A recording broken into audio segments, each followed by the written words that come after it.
Buenas tardes, doctor. Buenas tardes, compañeros. El día de hoy les voy a exponer la regulación renal de potasio, el calcio, el fosfato y el magnesio e interpretación de los mecanismos renales para el control del volumen sanguíneo y del volumen extracelular. Regulación de la excreción y concentración de potasio en el líquido extracelular. La concentración de potasio en el líquido extracelular está regulada en unos 4,2 mil equivalentes por litro y raramente aumenta o disminuye más menos 0,3 mil equivalentes por litro. Este control preciso es necesario porque muchas funciones celulares son muy sensibles a los cambios en la concentración del potasio en el líquido extracelular. Por ejemplo, un aumento de la concentración de potasio de solo 3-4 mil equivalentes por litro puede provocar una arritmia cardíaca y concentraciones mayores a puede provocar una parada cardíaca o una fibrilación. Una dificultad especial en la regulación de la concentración de potasio y en el líquido extracelular es el hecho de que más del 98% del potasio total del corporal está dentro de las células y que solo el 2% está contenido en el líquido extracelular. En un adulto de 70 kilogramos que tiene unos 28 litros de líquido intracelular, 40% del peso corporal y 14 litros de líquido extracelular, 20% del peso corporal, alrededor de 3.920 mil equivalentes están dentro de las células y solo unos 59 mil equivalentes están en el líquido extracelular. El mantenimiento del equilibrio entre la captación y el gasto del potasio depende sobre todo de la excreción renal, porque la excreción fecal es solo del 5 al 10% de la ingestión del potasio. De este modo, el mantenimiento de un equilibrio normal del potasio exige que los riñones ajusten la excreción de potasio con rapidez y precisión como respuesta a amplias variaciones en su ingestión, como es también cierto en la mayoría de otros electrolitos. Como el 98% de potasio corporal total está dentro de las células, estas pueden servir de almacén de potasio cuando hay un exceso extracelular durante un estado de hiperpotasemia o como fuente de potasio durante la hipopotasemia. Regulación de la distribución interna del potasio. Tras la ingestión de una comida normal, la concentración de potasio en el líquido extracelular aumentaría hasta un valor mortal si es que el potasio ingerido no se movería rápidamente hacia el líquido intracelular, es decir, hacia el interior de las células. Por ejemplo, la absorción de 40.000 equivalentes de potasio, lo que equivale a una comida rica en verduras y frutas, en un volumen de líquido extracelular de 14 litros, aumentaría la concentración plasmática de potasio unos 2.9 mil equivalentes por litro, si todo el potasio permaneciera en el compartimento extracelular. Sin embargo, y afortunadamente, la mayor parte del potasio ingerido pasa rápidamente hacia el interior de la célula, hasta que los riñones puedan eliminar el exceso. Aquí podemos ver una tabla en la que se resumen algunos de los factores que pueden influir en la distribución del potasio entre los compartimentos intracelular e extracelular. Los factores que introducen al potasio en las células, es decir, una reducción de potasio extracelular, son la insulina, la aldosterona, el estímulo beta-adrenérgico y la alcalosis. Mientras que los factores que sacan al potasio de las células, es decir, un aumento del potasio extracelular, son la diabetes mellitus por una deficiencia de insulina, la enfermedad de Addison por una deficiencia de aldosterona, el bloqueo beta-adrenérgico, la acidosis, lisis celular, ejercicio extenuante y un aumento de la osmolaridad del líquido extracelular. Pero sigamos.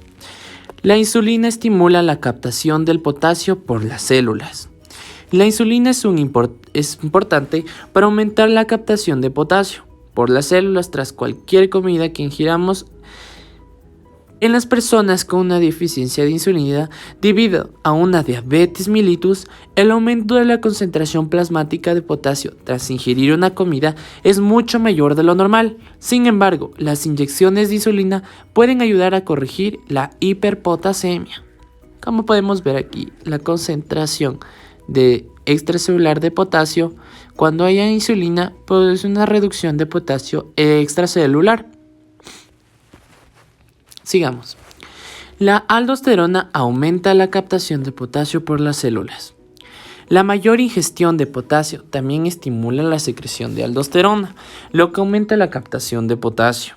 El exceso de la secreción de aldosterona, conocida como síndrome de Cohn, se asocia casi invariablemente a la hipopotasemia, debido en parte al movimiento del potasio extracelular al interior de la célula. Por el contrario, los pacientes con una producción deficiente de aldosterona, la enfermedad de Addison, tienen a menudo una hiperpotasemia debido a la acumulación de potasio en el espacio extracelular, así como la retención renal de potasio. Y podemos ver. En cuanto al estímulo beta adrenérgico, el cual aumenta la captación de potasio por las células, la mayor secreción de las catecolaminas, son especialmente de la adrenalina, pueden provocar el movimiento del potasio del líquido extracelular al intracelular, sobre todo a través de una estimulación de receptores beta 2 adrenérgicos. Por el contrario, el tratamiento de la hipertensión con beta bloqueantes, como el propanolol, hace que el potasio salga de las células y crea una tendencia de la hiperpotasemia. Las alteraciones ácido-básicas pueden provocar cambios en la distribución del potasio.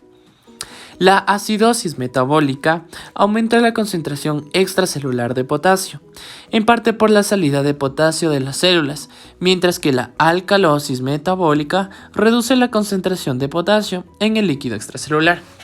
Aunque los mecanismos responsables del efecto de la concentración del ion hidrógeno sobre la distribución interna del potasio no se conocen del todo, un efecto de la mayor concentración de iones hidrógeno es reducir la actividad de la bomba adenosin-trifosfatasa, la ATPasa, sodio-potasio. Esta reducción disminuye a su vez una captación celular de potasio y eleva su concentración extracelular. La lisis celular aumenta la concentración extracelular del potasio. A medida que se destruyen las células, las grandes cantidades de potasio contenidas dentro de la célula se liberan al compartimento extracelular. Esta liberación de potasio puede producir una hiperpotasemia acentuada si se destruyen grandes cantidades de tejido, como ocurre en la lesión muscular grave o en la lisis de eritrocitos. El ejercicio extenuante puede provocar una hiperpotasemia al liberar potasio del músculo esquelético. Durante un ejercicio prolongado, el potasio se libera del músculo esquelético hacia el líquido extracelular. Habitualmente, la hiperpotasemia es leve, pero puede ser clínicamente significativa después del ejercicio intenso, especialmente en los pacientes tratados con beta bloqueantes o en sujetos con una deficiencia de insulina. En casos raros, la hiperpotasemia tras el ejercicio puede ser tan intensa que provoque una toxicidad cardíaca. El aumento de la osmolaridad del líquido extracelular provoca una redistribución del potasio desde las células hacia el líquido extracelular. El aumento de la osmolaridad del líquido extracelular provoca un flujo osmótico de agua fuera de las células.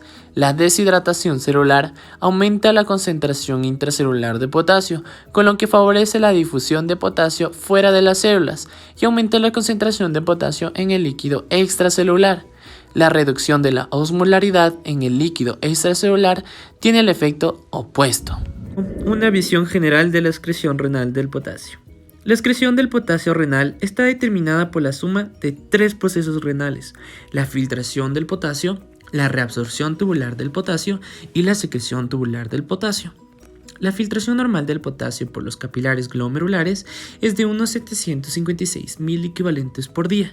Esta filtración es relativamente constante. Como ya conocemos, esto se da en personas sanas debido a los mecanismos de autorregulación de la filtración glomerular. No obstante, la reducción acentuada de la filtración glomerular en ciertas nefropatías puede provocar una acumulación acentuada de potasio y una hiperpotasemia. Como podemos ver en este gráfico de aquí, Alrededor del 65% del potasio filtrado se reabsorbe en el túbulo proximal. Los otros 25 y 30% del potasio filtrado se reabsorben en el asa de Henle, en especial en la parte gruesa ascendente. En el túbulo proximal y en el asa de Henle se reabsorben una fracción relativamente constante de la carga de potasio filtrada. Los cambios en la reabsorción de potasio en estos segmentos pueden influir en la excreción de potasio, pero la mayor parte de la variación diaria de la excreción de potasio no se debe a cambios en la reabsorción en el túbulo proximal ni en el asa de Henle. Existe también reabsorción de potasio en los túbulos y conductos colectores. La cantidad reabsorbida en estas partes de la nefrona varían en función de la ingestión de potasio. El potasio se reabsorbe en el túbulo proximal y en el asa de Henle, de manera que solo alrededor de un 8% de la carga filtrada llega al túbulo distal. La secreción de potasio por las células principales de la porción final de los túbulos distales y conductos colectores coopera con la cantidad excretada, aunque existe una reabsorción adicional por parte de células intercaladas.